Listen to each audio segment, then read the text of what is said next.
The kick landed with a sound that didn't belong in a diner. Not the sharp crack of a slap or the scrape of a chair, but a dull, hollow thud. The sound of a body absorbing violence meant for something smaller. Maya Brooks was already on her knees when it happened. Her back curved instinctively, arms wrapped around a wicker basket tucked beneath the counter. Inside it, a 2-month-old German Shepherd puppy whimpered, weak lungs fighting for air. The man didn't hesitate.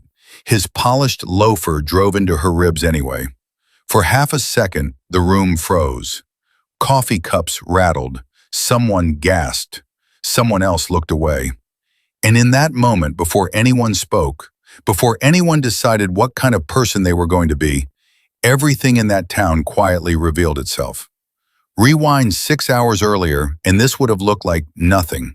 Just another slow afternoon in a forgotten diner on a side street tourists didn't bother with. The kind of place where ceiling fans spin more out of habit than usefulness, where the floor has been mopped so many times it's permanently sticky.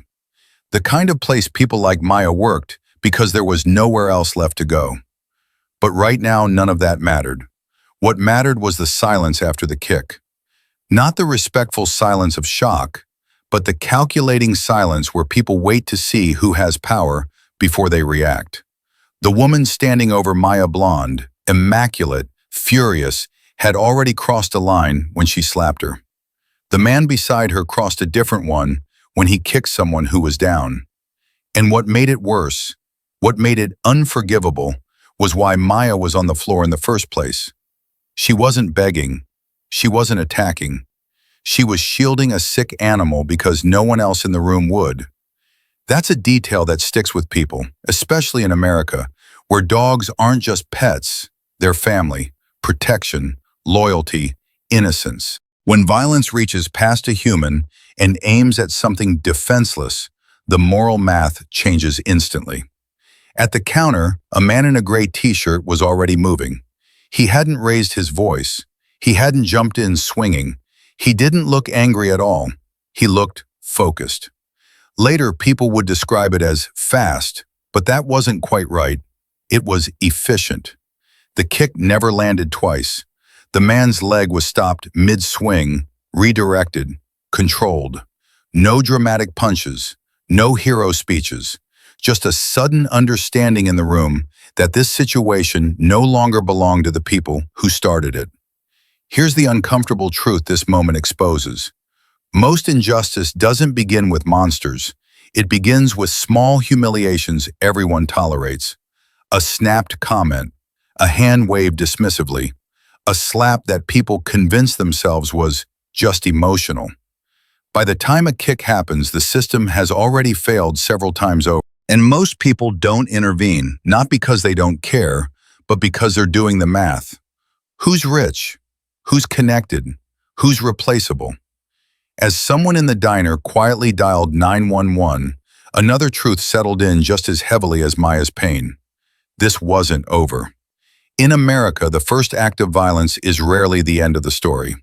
The real damage often comes after, when reports disappear, jobs vanish, leases get terminated, and the person who got hurt is told, politely, to move on.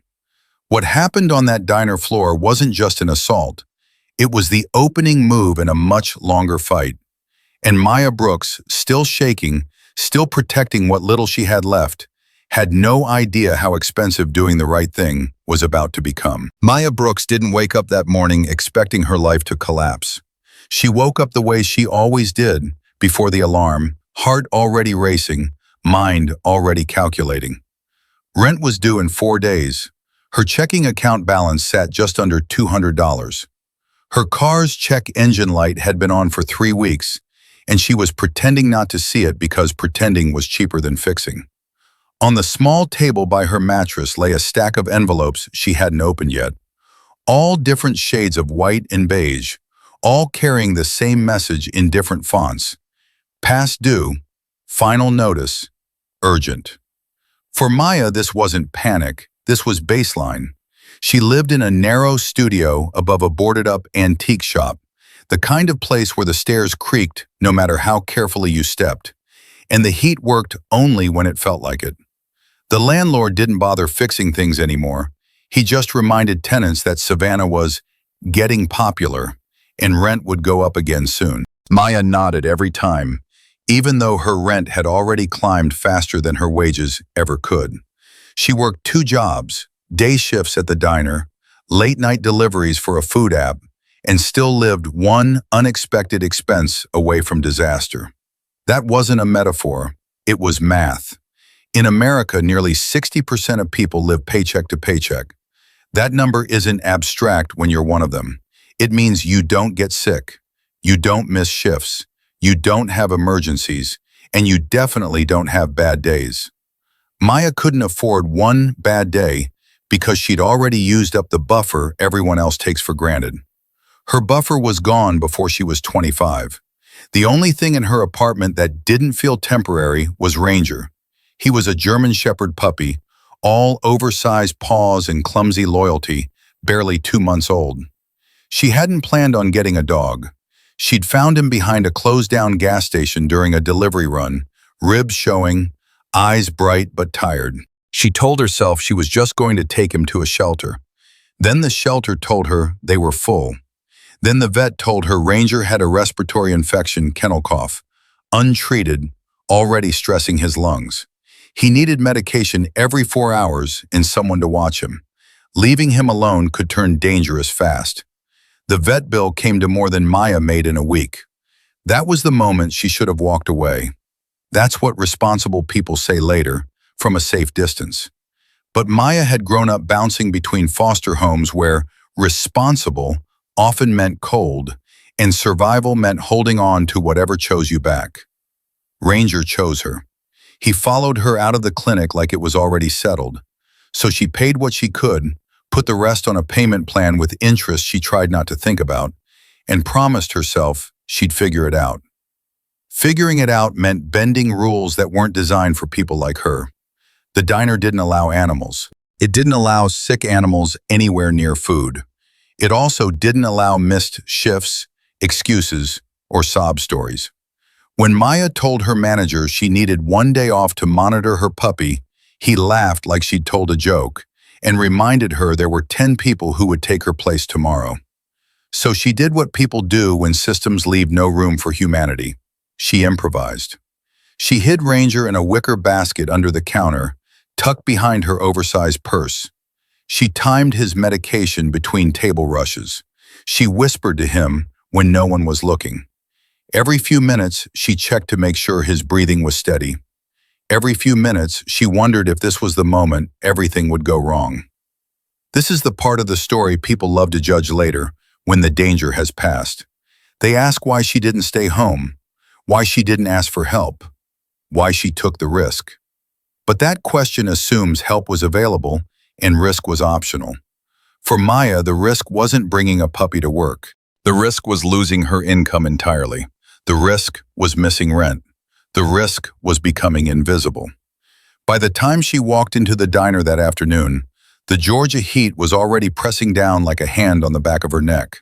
The place smelled like burnt coffee and fryer oil, comfort and exhaustion mixed together. She tied her apron, pulled her hair back into a ponytail that had stopped cooperating months ago, and put on the smile she'd perfected over years of practice. It was the kind of smile that said, "I'm fine, don't look too closely." She'd learned early how to disappear in plain sight. Growing up in foster care teaches you that. You don't make trouble. You don't need extra attention. You do what you're told, and you leave as little trace as possible. Maya carried that training into adulthood. She was polite. She apologized even when things weren't her fault. She absorbed frustration like a sponge because sponges don't get fired. But invisibility has a cost. When you're invisible, people forget you're human. That's why when Ranger whimpered softly beneath the counter, Maya froze. It wasn't loud. Most people wouldn't have noticed. But she did. She always did. She scanned the room, heart pounding, then crouched down and pressed her fingers into warm fur, whispering promises she wasn't sure she could keep. Just hold on. We're almost through this shift. Just 1 more hour. At the counter, a man sat alone, nursing a coffee he'd refilled himself. Maya barely registered him beyond a polite nod. He looked like 100 other men she'd served. Jeans, t-shirt, quiet. What she didn't see was the way his eyes tracked the room, the way he noticed things other people missed. She didn't see him register the exhaustion in her shoulders, or the way she flinched every time the door chimed. She didn't know he recognized the look of someone operating without a safety net. Then the door opened again. The couple who walked in didn't belong there, and they knew it. Their clothes were crisp, their posture relaxed in the careless way that comes from never worrying about consequences. They didn't look at the menu so much as scan the room, measuring it, deciding how it would serve them. When they spoke, people listened, not because their voices were loud, but because confidence like that carries weight. From the moment Maya approached their table, the air changed. Requests piled up. Corrections followed corrections.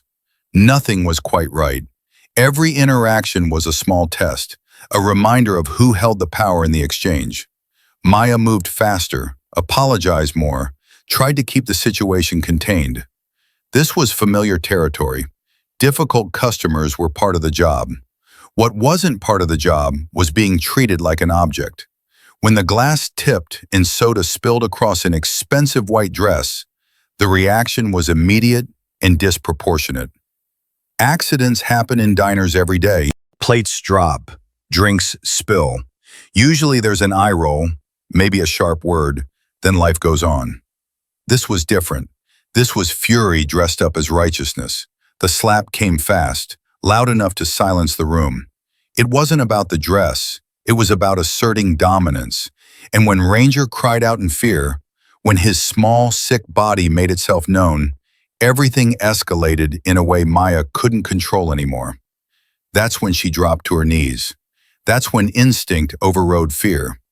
That's when she chose the one thing in her life that hadn't abandoned her yet and wrapped herself around it. People like to say courage looks heroic. Sometimes it does. Sometimes it looks like a tired young woman on a diner floor, shielding a basket because she has nothing else left to lose. The kick that followed didn't just break skin or bruise ribs. It shattered the illusion that keeping your head down is enough to keep you safe. For Maya, that realization landed just as hard as the blow itself, because in that moment, she understood something she'd spent her whole life avoiding. When you live without a buffer, the world doesn't just ignore you. It tests how much pain you can absorb before you disappear. And as she gasped for air on that checkered floor, one truth became unavoidable. The worst part of this story wasn't going to be what happened in the diner. The worst part was what came next. What happens to people like her after the noise dies down, when power closes ranks and decides who gets protected.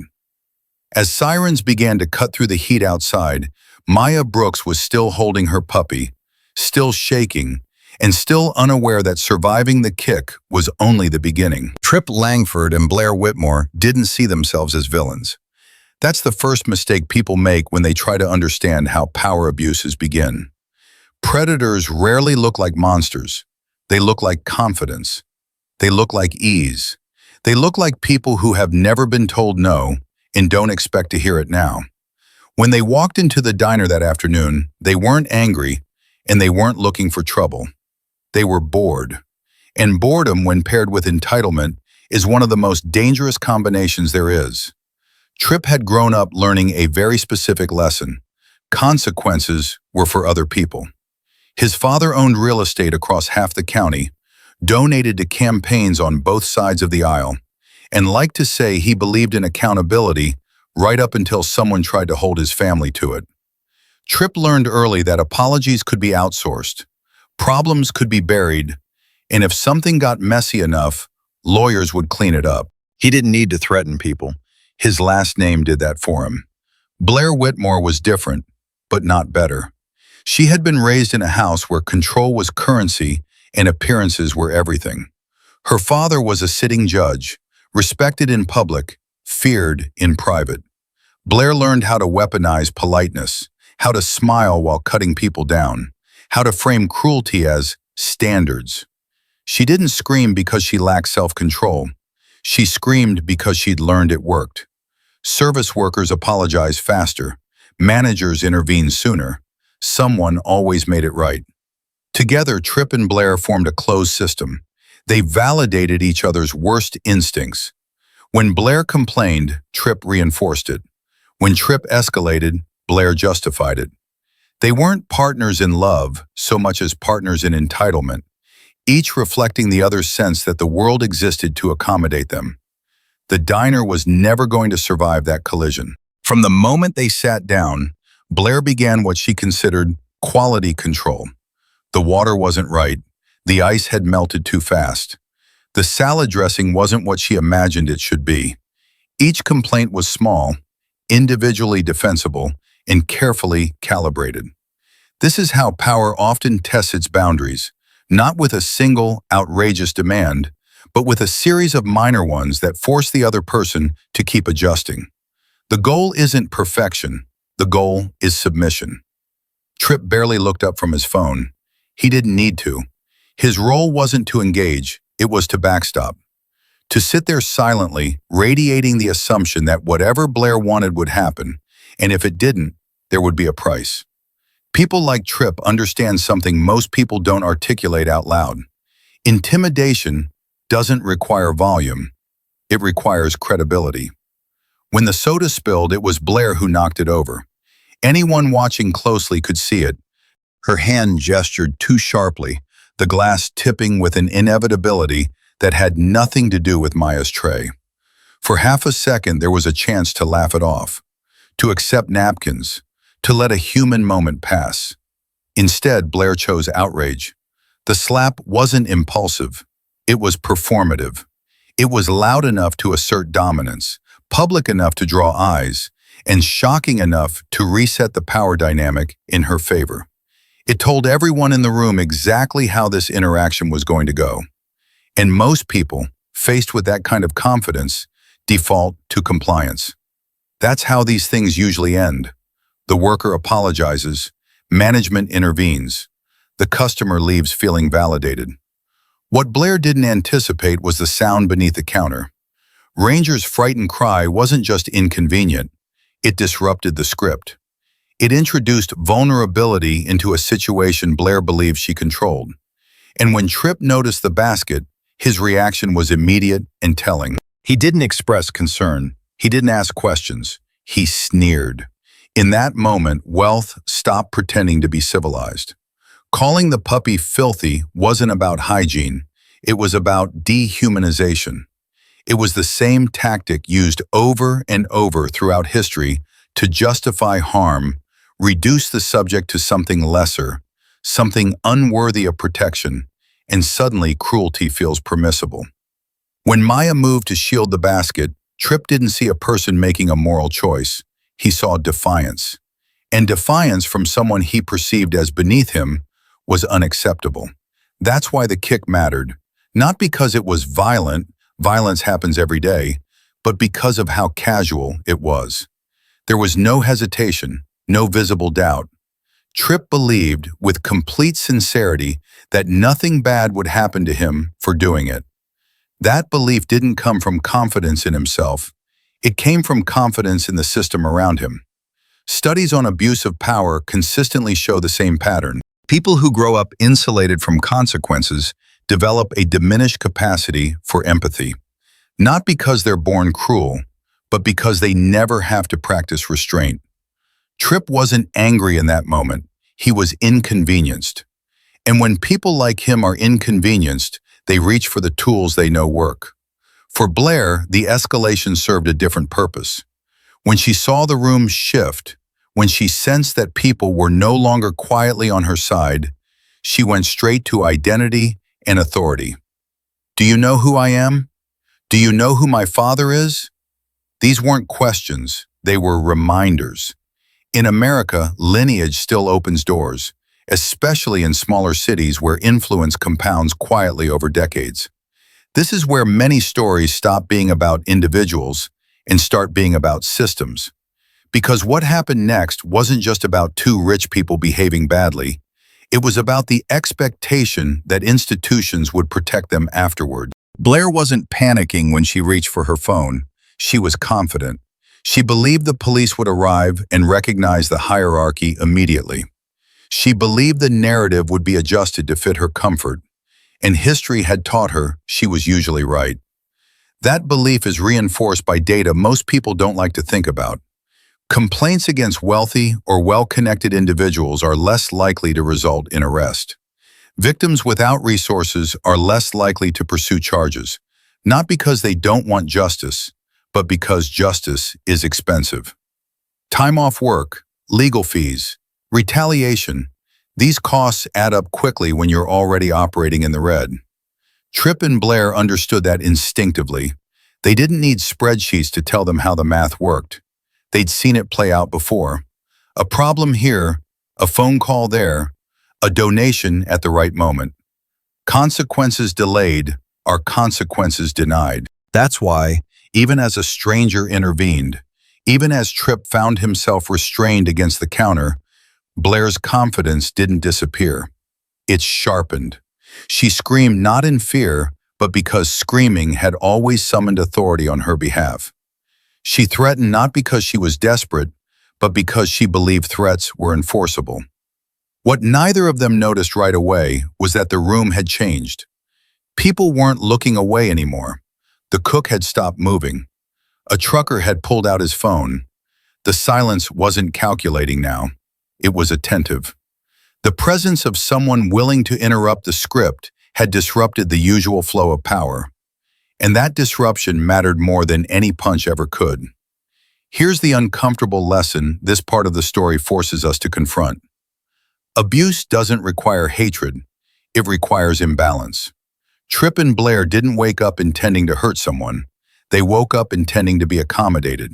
The harm came when the world failed to comply. For viewers, especially those who've worked service jobs, this dynamic feels painfully familiar. The customer who pushes just a little too far. The manager who urges you to keep the peace. The system that quietly prioritizes comfort over justice. These moments rarely explode on camera. They accumulate, they normalize, until someone decides not to absorb it anymore. As sirens approached outside and the diner buzzed with a new kind of energy, Tripp and Blair still believed this was temporary. A misunderstanding. A story that would be smoothed out by morning. They didn't know that their greatest advantage, confidence in their immunity, was about to become their greatest liability. Because the man holding Tripp in place wasn't reacting emotionally. He was documenting. And documentation changes everything.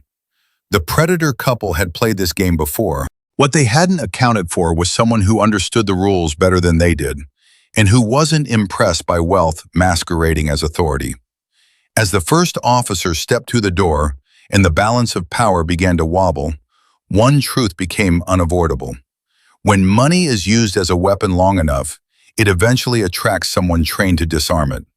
And that's when the real confrontation begins. Ethan Cole hadn't come to the diner looking for trouble. In fact, he'd chosen it for the opposite reason. It was small, forgettable, the kind of place where nobody asked questions and nobody remembered faces. He was on leave, 3 days carved out between deployments, and anonymity was a luxury he guarded carefully. No uniform, no unit patches, no conversations that drifted toward, "What do you do?" He wanted coffee, quiet, and a corner where the world could pass without asking anything of him. But training doesn't turn off just because you want it to. From the moment Ethan sat down at the counter, he was reading the room the way he'd been taught to read terrain. Not consciously, not dramatically, just habit. He noticed where the exits were. He clocked the blind spots. He registered the rhythm of the place, the subtle tension shifts most people filtered out as background noise. He noticed Maya long before anyone else did, not because she stood out, but because she didn't. Exhaustion has a posture. People who are barely holding things together move differently. They rush, but they're careful. They apologize too quickly. They scan constantly, not for danger, but for failure. Ethan had seen that look on medics running on fumes, on junior pilots afraid to make mistakes that would get someone killed. He'd seen it in mirrors, too. When Tripp and Blair walked in, Ethan felt the temperature change before a word was spoken. He watched how they claimed space without earning it, how Blair's voice cut cleanly through the diner's hum. He didn't intervene then, not because he didn't care, but because experience had taught him something civilians often misunderstand. Stepping in too early can make things worse. Escalation has timing. You wait, you observe, you prepare. When the slap landed, Ethan's body reacted before his mind did. Adrenaline spiked, muscles coiled, but he didn't move yet. He'd learned the hard way that the difference between control and chaos is often one decision made too fast. He glanced around instead. No manager stepping in, no one calling it out. People freezing, calculating. That silence told him more than the slap itself. Then the kick happened. That was the line. Ethan was off the stool before the sound finished echoing. He didn't charge. He didn't shout. He crossed the distance with the kind of economy that comes from repetition. Thousands of hours drilling responses until they're faster than thought. When Tripp drew his leg back for a second strike, Ethan intercepted it mid-motion, redirecting force instead of meeting it head-on. One hand deflected, the other secured a wrist. A pivot of the hips turned momentum into leverage. In less than 2 seconds, Tripp was bent forward against the counter, arm locked in a position that sent a very clear message. This can get much worse if you resist. Ethan didn't enjoy it. That matters. Controlled violence, when it's justified, is still violence. Ethan knew exactly how much pressure he was applying and exactly how much more he could apply if needed. He also knew restraint was the point. He wasn't there to punish. He was there to stop the threat and stabilize the situation. That distinction separates professionals from people who just like to win fights. As Blair screamed and Tripp struggled, Ethan's next move surprised everyone. He pulled out his phone, not to call someone, to record. This wasn't instinct. This was training layered with experience. Ethan knew something most people learn too late. The fight doesn't end when the violence stops. It ends when the paperwork does. And paperwork in America is a battlefield of its own. Video changes narratives. Video preserves facts when memories get reshaped by influence and fear. Video protects people who don't have power. He pans slowly, deliberately. Tripp's face pressed against the counter. Blair's threats, sharp and unmistakable. The diner's interior, the witnesses frozen in place. He made sure the audio was clear. He made sure his own voice stayed calm. Then he called 911. He didn't raise his voice. He didn't embellish. He used specific language: active assault, injured employee, attempted animal cruelty, scene secured, requesting immediate response. Every word chosen carefully, not to dramatize, but to document. Dispatchers are trained to listen for cues. Ethan gave them all of them. When the police arrived, the shift in tone was immediate and revealing. The older officer moved past Maya without looking at her. His attention went straight to Tripp, his voice softening, concern slipping in like muscle memory. Ethan clocked it instantly. Deference. Recognition. This wasn't the first time these names had crossed paths. When the officer put a hand on Ethan's shoulder and told him to let the young man go, Ethan moved just enough to remove the contact without escalating. A subtle boundary, a reminder. This is where conscience meets training. Ethan could have complied and let the system do what it usually does. He could have stepped back, handed control over, trusted that justice would find its way through familiar channels. He knew better. He'd operated in places where systems failed completely, where law was an idea instead of a reality. He'd learned that when authority is compromised, accountability has to come from somewhere else. So when the officer asked for his ID, Ethan didn't hand over a driver's license. He handed over his military identification. The effect was immediate and almost physical. Posture straightened. Voices changed. The casual dismissal evaporated. Ethan didn't enjoy that either. He didn't like leveraging his status, but he understood its function.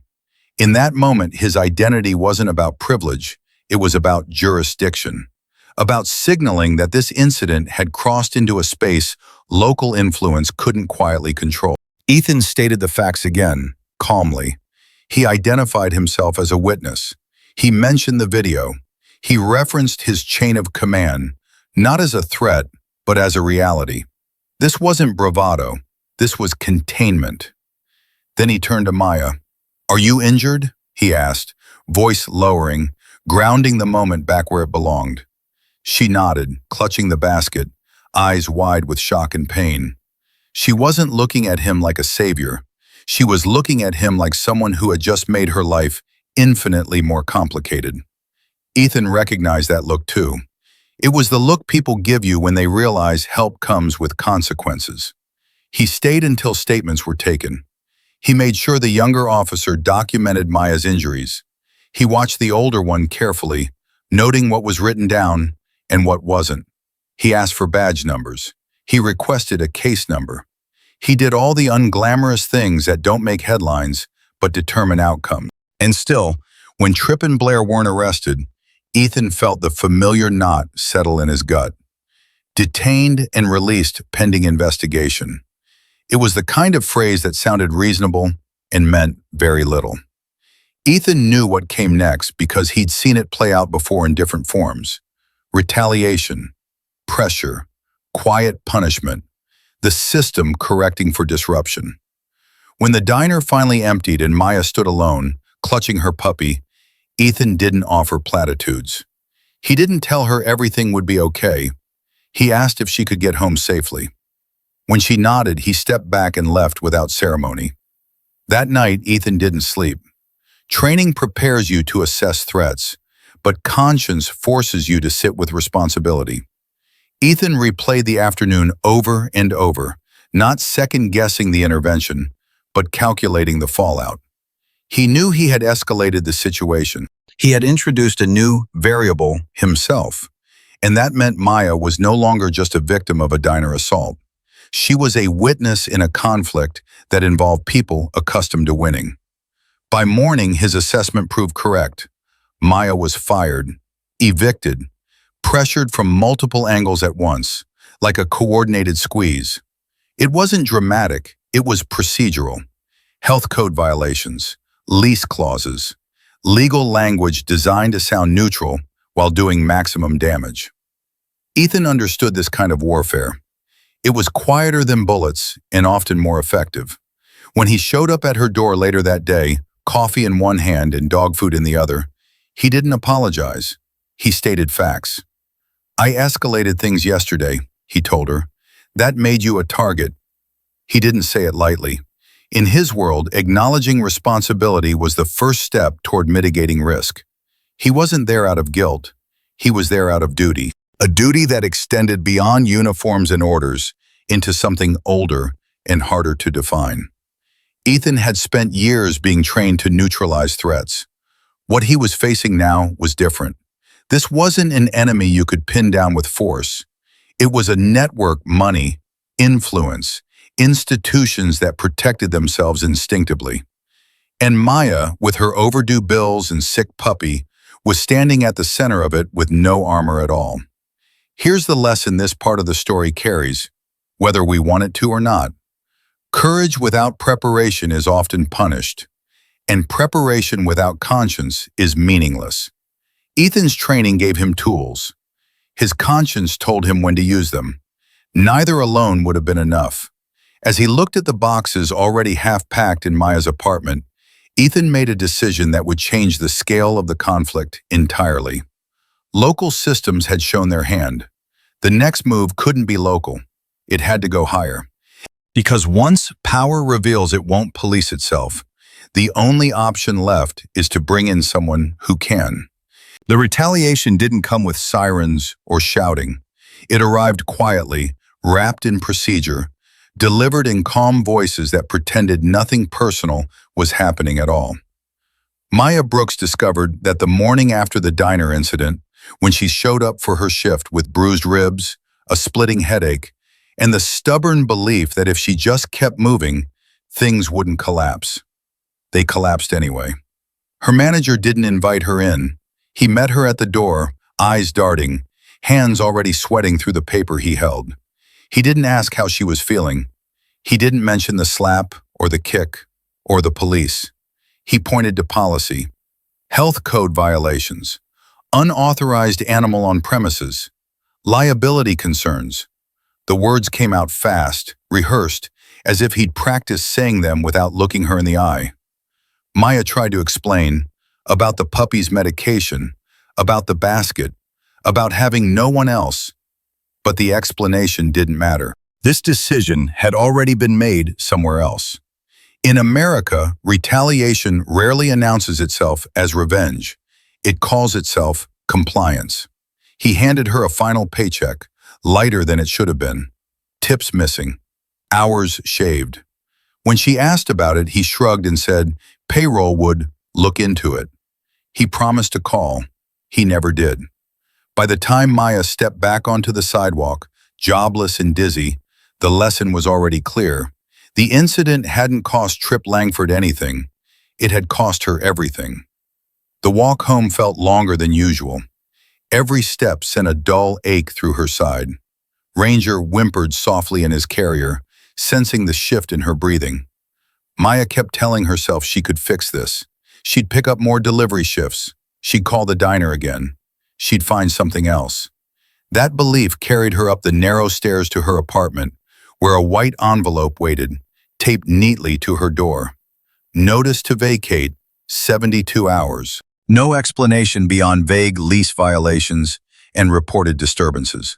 No conversation, no warning, just a countdown. Maya sat on the floor with the letter in her hands, reading it again and again, as if repetition might change the meaning. Rent was already late. Utilities were already stretched.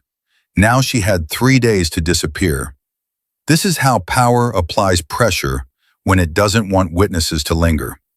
By the afternoon, Maya's phone was vibrating nonstop. Unknown numbers, voicemails she didn't open. A polite email from the diner's corporate office reminding her of her obligation not to discuss internal matters publicly. Another from her landlord's attorney offering to assist with a smooth transition. Every message sounded reasonable.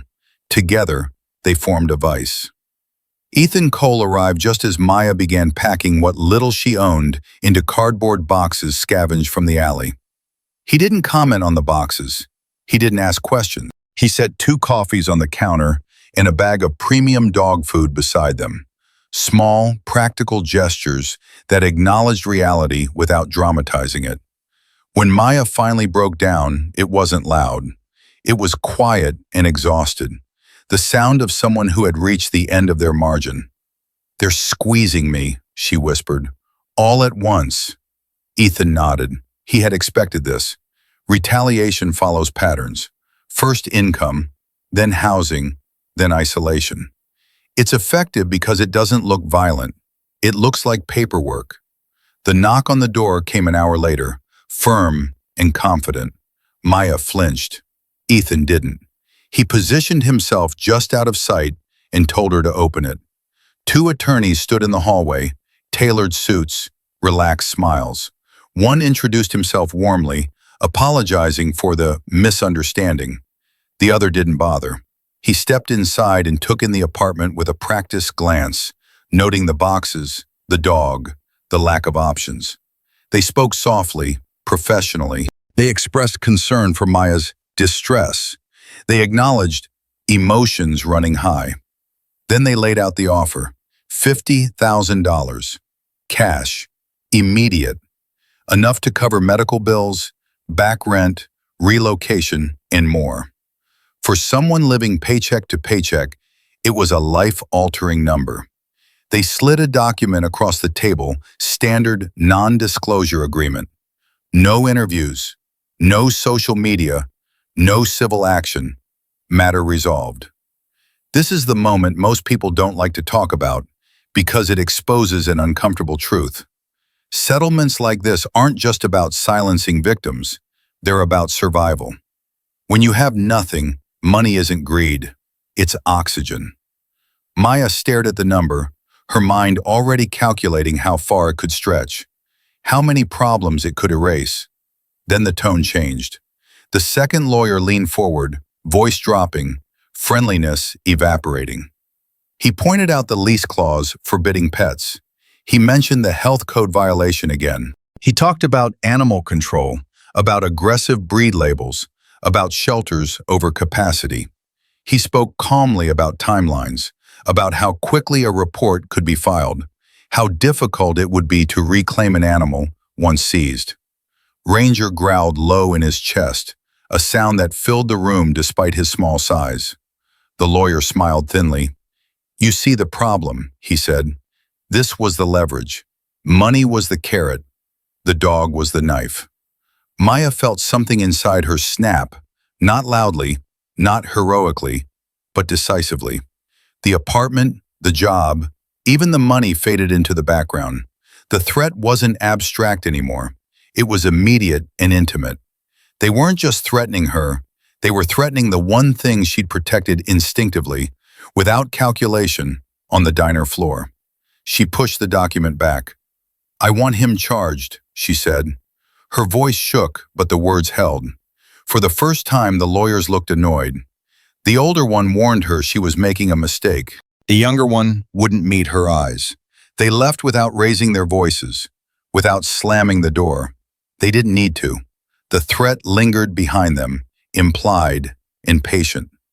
When the door closed, Maya sank onto the couch, Ranger in her lap, shaking so hard her teeth chattered. "They'll do it," she whispered. "They'll take him." Ethan didn't lie to her. He told her the truth. "Yes," he said, "they might." Then he told her something else. "But not if we move first." This is the point where stories often turn unrealistic, where help appears magically and everything stabilizes. That's not what happened here. What happened was a calculated withdrawal. Ethan understood that once retaliation reached this stage, staying put wasn't resilience, it was exposure. The system had already demonstrated it would protect itself. Maya couldn't outwait it. He made a call, short, imprecise. No dramatics, just logistics. When he hung up, he gave Maya clear instructions. What to pack, what to leave, what not to post online. He spoke the way professionals do when time matters. Calm, direct, grounding. They left through the back stairs before dusk. In the parking garage 2 blocks away, a black SUV waited. The man who stepped out to greet them was enormous, bearded, wearing a Hawaiian shirt that didn't match the seriousness in his eyes. He smiled easily, shook Maya's hand, and knelt to let Ranger sniff him. "This is temporary," he said, like a promise and a warning combined. The ride to the safe apartment was silent. Maya watched the city slide past the window, every familiar street suddenly hostile. She realized then how quickly belonging can be revoked, how fragile normalcy is when you don't own it. The high-rise apartment they arrived at was spotless, impersonal, secured by layers of access control. It felt like a hotel room designed by someone who didn't expect guests to stay long. Safe, but not home. Ethan handed Maya a key and explained the rules. No visitors, no routine, no assumptions. For the next 2 days, time stretched and compressed unpredictably. Maya barely slept. She jumped at every sound. Ranger, recovering slowly, stayed close, his small body pressed against her leg like an anchor. Ethan remained present but unobtrusive, taking calls in low voices, monitoring news, checking exits. This wasn't heroism, it was containment. Here's the lesson that lives inside this part of the story, one that resonates deeply in American life. Retaliation doesn't require malice. It requires systems that reward silence and punish disruption. Most people don't cave because they're weak. They cave because the cost of resistance is designed to be unbearable. Maya didn't resist because she was fearless. She resisted because the alternative, Watching her dog be taken and destroyed to protect someone else's reputation was worse than anything she'd already survived. As the sun set on the second day and the city below hummed with the illusion of normalcy, Ethan received the update he'd been waiting for. Local avenues were closed. Reports stalled. Authority compromised. The retaliation wasn't slowing down. It was escalating. Maya looked out over the river and asked the question that had been forming since the diner. What happens when the people who are supposed to protect you won't? Ethan didn't answer right away. He watched the traffic move, steady and indifferent, then finally spoke. Then you stop asking them, he said, and you bring in someone who can. Outside, the city carried on, unaware that the quiet war being waged within it had reached a point of no return. Retaliation had revealed its full shape. The next move wouldn't be defensive. It would be surgical. The moment Maya and Ethan walked into the police precinct the next morning, it became clear that the problem wasn't a few bad decisions. It was architecture. The building itself felt tired, fluorescent lights buzzing over scuffed floors, posters about community trust curling at the edges. This wasn't the face of a system trying and failing. This was the face of a system that had stopped trying a long time ago. Officer Jonah Price met them just inside the door. He was young, early 30s at most, uniform crisp in a way that suggested he still cared. He didn't smile. He didn't offer reassurance. He just nodded once and gestured for them to follow him. Not to an interview room, but to a narrow desk in the open bullpen, surrounded by ringing phones and half-listening officers. It felt deliberate, like he wanted witnesses but not privacy. Ethan noticed the hesitation immediately. Jonah's eyes flicked toward the glass-walled office at the back of the room, where a large man sat behind a desk that looked more ceremonial than functional. Chief Dalton Rourke, the sheriff in all but name. He was laughing on the phone, relaxed, at home in the center of things. "This won't take long," Jonah said quietly, already pulling out forms. Ethan didn't sit. They were there to file a restraining order. They had video evidence of harassment, Trip Langford revving his car inches from Maya and Ranger at dawn, following them, laughing. It wasn't ambiguous to anyone who understood intimidation. Ethan held up his phone. Jonah swallowed. Before he could speak, the laugh from the glass office stopped. Chief Rourke stepped out like a man entering his own living room. He was big, broad-shouldered, uniform tailored just enough to signal importance. His smile was warm in the way politicians learn, early friendly, without revealing anything. He extended a hand toward Ethan. "Sergeant Cole," he said, voice smooth. "Heard we had one of America's finest in town." Ethan didn't take the hand. "We're here to report a crime," he said evenly. Rourke's smile didn't falter. He glanced at Maya like she was a footnote, then back at Ethan. "I understand there was some excitement at a diner yesterday. Unfortunate. Emotions run high." Ethan handed over the phone. Rourke watched the video once, then again. He handed it back. "What I see," he said, chuckling lightly, "is a loud car in a public space. No verbal threat, no physical contact. Hard sell for a judge." Maya's stomach dropped. "He followed us," she said, voice steady despite the tremor underneath. "He wanted us to know he could find us." Rourke turned to her fully now, the smile shifting into something paternal. "I don't doubt you felt scared," he said, "but fear alone doesn't make a crime." This was the wall. Not denial, not aggression, plausible dismissal. Ethan felt it settle into place with the same certainty he'd felt in hostile territory overseas. This wasn't incompetence. It was alignment. Rourke wasn't confused. He was choosing sides. And he was doing it out loud, in front of witnesses, because he didn't believe it mattered. "We're requesting a temporary restraining order," Ethan said, "based on ongoing intimidation tied to an open assault investigation." Rourke sighed as if inconvenienced. "You're welcome to fill out the paperwork," he said, nodding to Jonah. "We'll file it." File it. The word hung there, hollow.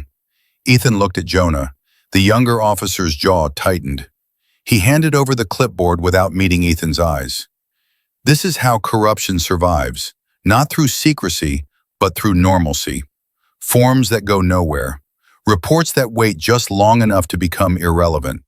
Decisions framed as process instead of protection. As they filled out the paperwork, Ethan watched Rourke return to his office, already dialing another number. Maya's hands shook as she wrote. She understood, finally, what people meant when they said the system wasn't built for everyone. It wasn't broken, it was selective. They left the precinct with nothing but copies of their own statements. The drive back to the apartment was silent. By the afternoon, the message was reinforced from another angle. Ethan's phone buzzed with an alert from a local news site. A short item buried halfway down the page. Diner disturbance deemed misunderstanding. No mention of a kick. No mention of a dog. A quote from a source close to the investigation emphasized that no charges were expected. Narratives move faster than truth when money helps them along. That evening, Ethan stood by the window, watching the river cut through the city like it always had, indifferent to who owned what on its banks. He checked his watch. His leave was nearly over. In less than 24 hours, he was supposed to be on a plane back to his unit. He'd followed protocol. He'd done everything right. And still, Maya was less safe than she'd been before he intervened. This is the part of the story that rarely gets told cleanly. People like to believe local systems fail accidentally, that corruption is an aberration, a few bad actors spoiling an otherwise functional process. But what Maya was experiencing wasn't failure, it was consistency. The same names appearing in zoning meetings, charity galas, courtrooms, the same favors exchanged quietly over decades. In towns like this, power doesn't shout, it hums. Later that night, Ethan received a call from Jonah. "I shouldn't be calling you," the officer said, voice low, "but I wanted you to know, your report, it won't go anywhere. Not here." Ethan closed his eyes. "Why tell me?" There was a pause. "Because I don't want to be this guy forever," Jonah said. "And because if you're going to do something else, you should do it fast." That was the confirmation Ethan needed. He hung up and made the call he'd been avoiding since the diner. The call that acknowledged the situation had moved beyond local containment. He didn't exaggerate. He didn't editorialize. He spoke in assessments, in risks, the language of escalation that couldn't be misunderstood. "Local systems compromised," he said. "Active witness intimidation. Civilian under threat. My extraction is no longer secure." The silence on the other end was brief, indecisive. When the call ended, Ethan turned to Maya. She was sitting on the couch, Ranger asleep against her leg, the dog's breathing finally steady. She looked up, searching his face. "They own this place," she said quietly. "Yes," Ethan replied. "They do." She swallowed. "Then what chance do I have?" Ethan didn't answer right away. He thought of every mission where the terrain itself was hostile, where staying inside the expected channels meant losing by default. He thought of the difference between law enforcement and investigation, between local loyalty and federal jurisdiction. "More than you did an hour ago," he said finally. Outside, the city lights flickered on, illuminating streets where nothing appeared wrong. Restaurants filled, music drifted from bars. On the surface, everything worked, but beneath it, a wall had been exposed. Solid, deliberate, owned. And once you see a wall for what it is, the question isn't whether you can break through it, it's whether you're willing to go around it. As Maya leaned back and closed her eyes for the first time that day, unaware of the scale of what was about to be set in motion, Ethan's phone buzzed again. This time the number wasn't local. The wall of corruption had done its job. It had pushed the problem upward, and that was exactly where the next battle would be fought. The knock came exactly on time. Not loud, not polite. 3 sharp, deliberate raps that carried authority without theatrics. When Ethan opened the door, the woman standing in the hallway didn't introduce herself with a smile. She didn't need to. Her posture, her eyes, The way she scanned the apartment in a single controlled sweep said everything before she spoke.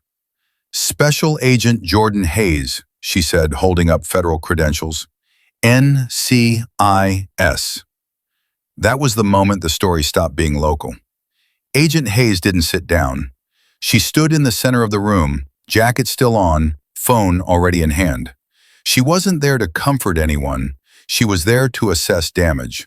She listened as Ethan summarized the events, clean, chronological, stripped of emotion. She nodded once when he finished, then turned her attention to Maya. "What you experienced wasn't just retaliation," Hayes said calmly. "It was witness intimidation tied to interference with an active duty service member. That moves this out of municipal hands." For Maya, the words barely registered. What registered was the tone. This wasn't dismissal. This wasn't procedural indifference. This was gravity. Within an hour, the apartment transformed. 2 FBI agents arrived, introduced themselves as part of the Public Corruption Task Force, and began setting up recording equipment on the kitchen table. They spoke in low voices, traded glances with Agent Hayes, and reviewed the footage from the diner and the parking garage harassment. No one questioned whether it mattered. They discussed how to prove it. This is the difference federal jurisdiction makes. Local systems are designed to maintain equilibrium. Federal systems are designed to disrupt it. Agent Hayes already had a plan. She didn't explain it in full. She didn't need to. She made one thing clear. The people who thought they were untouchable had just overplayed their hand. Blair Whitmore broke first. Agent Hayes found her where privilege always retreats when it's stressed behind locked doors, soft music, and the illusion of control. A spa on the north side of town. Cucumber slices over closed eyes. A phone in hand, scrolling away the anxiety. When Hayes introduced herself, Blair laughed reflexively. It was the laugh of someone who believed authority could be redirected with the right phone call. It stopped when Hayes named the statutes. Conspiracy to interfere with military operations, witness tampering, federal prison time, no hometown favors, no private calls, no special treatment, just years measured in calendars and concrete. Blair didn't confess out of morality, she confessed out of fear. And fear, when properly applied, is honest. She handed over audio recordings she'd kept without thinking much of it. Tripp bragging late at night, drunk and arrogant, talking about how his family owned the police chief, how reports vanished, how the waitress would disappear. He said it like a joke, like a guarantee. The recordings were the bridge. By nightfall, a joint task force was operational. FBI agents took point on corruption. NCIS retained authority over the interference case. Everything moved fast, not because the system suddenly cared, but because it finally couldn't look away. The sting was simple by design. Simplicity survived scrutiny. Blair called Tripp, voice shaking just enough to sound real. She told him the feds were circling, that she was scared, that she needed money to run, and that she was afraid the waitress and the soldier would keep pushing. There was a pause on the line. Then Tripp laughed. "Relax," he said. "It's time to fix this." He chose the place, a historic inn downtown. He chose the time. He chose to bring security, a uniformed officer who had long ago learned which way the money flowed. In Tripp's mind, this wasn't escalation. It was maintenance. He walked into the suite with a duffel bag full of cash and a mouthful of confidence. He talked freely. He complained about Ethan. He dismissed Maya as collateral damage. He explained in plain language what he wanted done and how much he was willing to pay. He didn't know every word was being recorded. When the door burst open and agents flooded the room, Tripp's face shifted from irritation to disbelief to panic in under a second. The officer with him reached for his weapon and was on the floor before his hand cleared leather. Blair cried. Tripp shouted names that no longer mattered. Agent Hayes stepped into view, calm as ever. "You're under arrest," she said, "for conspiracy to commit violent crimes, bribery, and witness tampering." The citywide fallout was immediate.